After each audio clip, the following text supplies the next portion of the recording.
Welcome back, students. Today we read the fifth chapter of Environmental Studies, Part 1. The name of chapter is a Water for Every Household. Can you recall what are the different purposes for which we need a water? Can you tell? The picture below shows some containers used for storing water at home. Which of these have come into use more recently? What materials are used to make these different containers? What are the advantages of having a lid and a tap on the container? We need water all the time. We have to store water in the house so that we can get it when we need it. Earlier, brass and copper pots as well as earthen pots were used to store water. Ask your parents and grandparents for the names by which these different pots were known. People also built tanks in their houses to store water. Nowadays, steel or a plastic is also used to make a different containers for storing water. Page number 29. Care of drinking water. To ensure good hygiene, we must have safe drinking water. If we consume contaminated water, it can cause disease. That is why we take a special care of the water we store for drinking and cooking. We keep the drinking water containers covered. This prevents dust and other rubbish from entering the water. If we dip our hands in a water to take it out, the dirt on our hands can enter the water. So we use a dipper to take the water and we replace the lid at once. But the best method of taking water is to have a tap on the container. This way it becomes easier to take the water and it also prevents contamination. When the water in a container is finished, we wash the container well before refilling it. If we take such care, drinking water remains clean.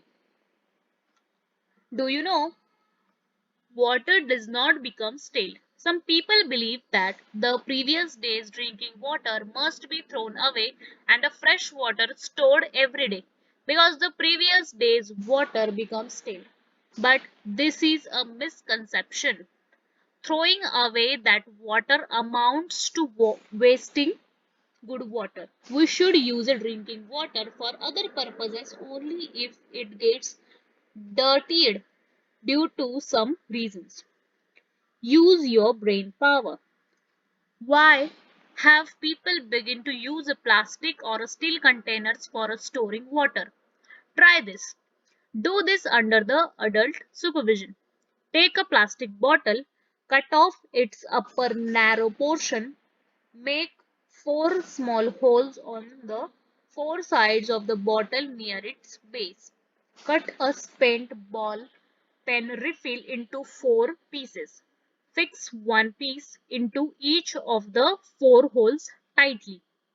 Page number 30. Fill the bottle with water. What do you see? Water flows from all the four tubes. What does this tell us? Using a pipes, we can distribute water stored in a one place to several different places at the same time.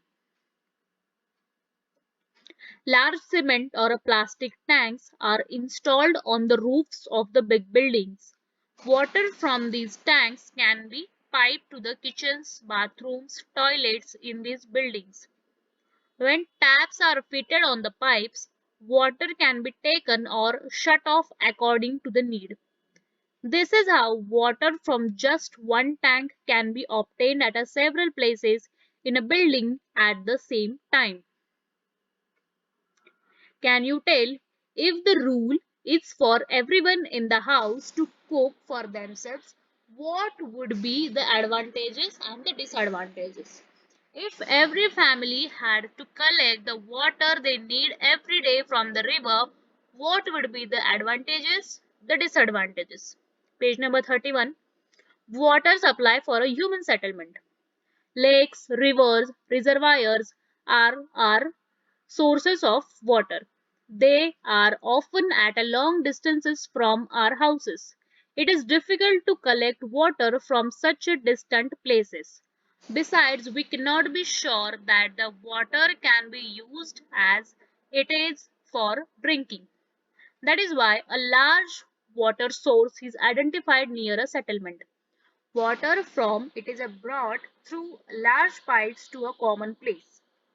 There, the water is made safe for drinking. This is called purification of water. Arrangements are made to distribute this water all over the town or a city. This is called distribution of a water. Can you tell when we draw a water when we draw water into a spray pump from a bucket of a water, in which direction does the water flow? Water tanks at a height. We know that water flows downwards, but if we want to lift water upwards, we have to use some force. To do that, we need to use a machine. Machines used for lifting water are called pumps. Pumps run on a diesel or electricity. Before electricity was discovered, it was not possible to raise a water to very great heights. But electric pumps can help us to do so. Hence, water can be filled in a tanks at a height, water towers at a height means water towers, and supplied from there to towns and cities. Page number 32.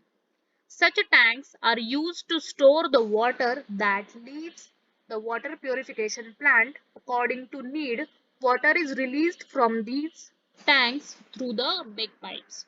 This pipe branches out into many smaller pipes which lead the water to different areas around the large water tanks. In a particular area, the pipe branches out into smaller and smaller pipes which take water to every house. In some places, there are two or three common taps for the whole area.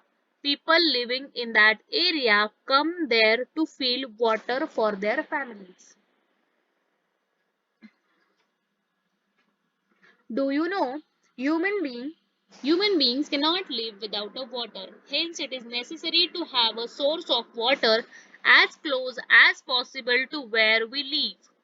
That is why in olden days cities grew on the banks of a big rivers. There are many such cities in our country. Delhi is the capital of our country. It is situated on the banks of the river Yamuna in North India. Patna on the banks of the Ganga in Bihar and the Nashik in Maharashtra on the bank of Godavari are other examples of such ancient cities. Page number 33. Even today, in some places, water is drawn from wells or bore wells for use at a home. But it needs to be ensured that the water is a potable. If it is not, then it should be boiled for the purpose of drinking so that it will not endanger our health. In some places, water is supplied by transporting it by means of tankers. Can you tell how much water is required in your house every day? Who fills this water? Try this. Take an empty bucket, lift it to get an idea of its weight. Now half fill it with water and see how much heavier it becomes. It must be quite a hard core to carry a bucket full of water from one place to another. Don't you agree? Remember how much water you need in your house. Now you can understand how much work is done to fill that much water. Can you tell which fuel is used to run the following machines? A hand pump that lifts water from a borewell. The pump used to store water in the water tower. The tanker that brings water to a certain area. Page number 34. Many people are engaged in the work of water purification, storage, and distribution.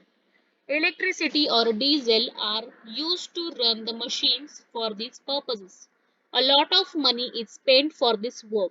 Hence, potable water proves to be an expensive substance. We must take care of water just as we take care of our other valuables.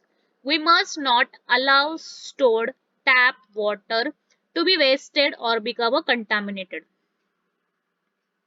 What can we do to use a water without wastage? If the water you have taken in a mug to wash your face is left over, will you throw it away or keep it to use later? While you brush your teeth, do you keep the tap running or do you turn it off in between? Do you throw away the water used for washing vegetables, fruits, etc. or do you do you water your plants with it? When rinsing things under a tap, do you turn it on fully or just enough? Use your brain power. The garden is to be watered. Tap water and well water are both available. What will you use? So, what we learn from this chapter is we need water continually. So, we store water at a home. A lid and tap on a water container help to keep the water clean and make it easier to use. If drinking water is not potable, it can cause diseases. Therefore, special care must be taken for drinking water. Cities and towns have a water purification centers and distribution systems. If we use water from other sources, we should ensure that it is potable. Obtaining potable water involves the labors as well as expenses. Water should be stored properly and used carefully. Always remember, water is a valuable. Take care, take good care of it. Thank you.